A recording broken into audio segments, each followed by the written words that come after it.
took his pants down. This guy was at 9/11. He was at the Boston bombing. All the hits. He called in a fake bomb at another place, and then he did this at this thing. Right after, so somehow or another, this guy has the state of mind that the moment someone gets shot, he yells out and says, I did it, and takes his pants down or something like that. I don't know exactly what he did. Then, ready for this?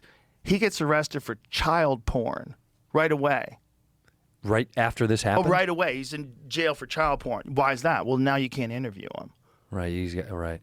Right, and because when the internet people start going, how are you at all these different things? Like, what are the odds? Like, if someone ran it through one of the ChatGPT fucking perplexity things, like, what are the odds that this guy would be at all those different events and be involved? Like, 0. This is the guy? Yeah. I just like that the pants down part is just insane to me. It's like, why is your dick out, dude? I did it. Listen, I'm not saying this guy isn't insane. He's clearly insane. Yeah. Or not. Or he's professionally insane. Right. That's where it gets squirrely. I almost texted you when the Charlie Kirk thing happened because my antennas went up about, they showed the photo of that kid, or the guy that they have, the 22-year-old, whatever. And I was almost going to be like, dude, do you think he's got the capability to do that? Yeah, well, listen, there are people that look like that have the capability to do that. Pretty accurate. Nope. No? Not hard. Not hard at all. Let me dispel that. Okay. 200 yards from a prone position with a dead-on rifle. So if you have a dead-on rifle, so you set this rifle, you set your 0 to 200 yards, right? You know how far you're going to shoot. It is not hard at all. He shot a lot? You don't have to shoot a lot. So I could do it tomorrow. If you're no, but you are experienced. If it's someone that's never shot, could they do it? 100%. Not really? If they've never shot, they wouldn't know where to look. They'd have a hard time acquiring the like when you look through a scope, like when the reticle is weird. Like sometimes takes a minute. You got to know the distance that you have to be from it to really line it up in your sights.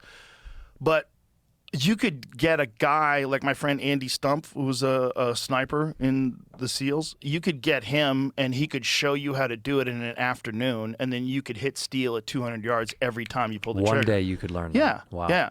Not that hard. Because it feels insane to me. I'm like, that seems tough. It seems tough.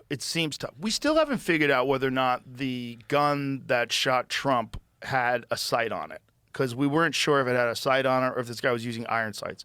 That was 140 yards. If you shot it with iron sights, that's a lot harder, because iron sights is you're lining up. So you have these two things in the back and there's one thing at the front of the barrel, and you got to line those bitches up perfectly, and that's how you stay accurate. That is a lot harder to do. It's like old shotguns have those, right? Sure. Yeah. Pistols. Yeah, pistols. Like you can buy a them. Glock. That's what it comes with. Right.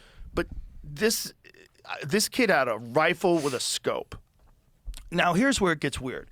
The first images of this rifle with a scope, I swear to God, it looks like he has a composite stock on it. Like it looks like a modern 30-06 rifle. So a 30-06, so that's the rifle. 30-06 is like, that looks like a very modern looking stock. I mean, it might not be. It might be just a bad resolution. It might be wood. It's hard to tell. But if you showed me that, and you said, hey, this is my cousin's rifle, is this any good? I'd be like, looks like a standard bolt-action rifle with like a sophisticated modern scope on it. Sure. Now, apparently, the narrative is that this is his grandfather's rifle from World War I and doesn't have a serial code. Okay. Interesting. Okay. Why? Wait. Why are you using such an old gun? Like, that's kind of crazy. Like, is it possible that an old gun can be that accurate? If you have a gunsmith and they work on it, yeah, it's totally possible. You have a really good gunsmith and he sets, if you're like a nostalgic person, you like driving an old car, you could bring it to a mechanic, they could redo the brakes. Sure. So if you got a good gunsmith and he took a look at that and the action was true and, the bore is good, yeah, you could conceivably shoot with a gun for hundreds of years, right? Guns don't necessarily go bad. Right, they don't expire. Right, and especially because all the stuff like the trigger and the action and all that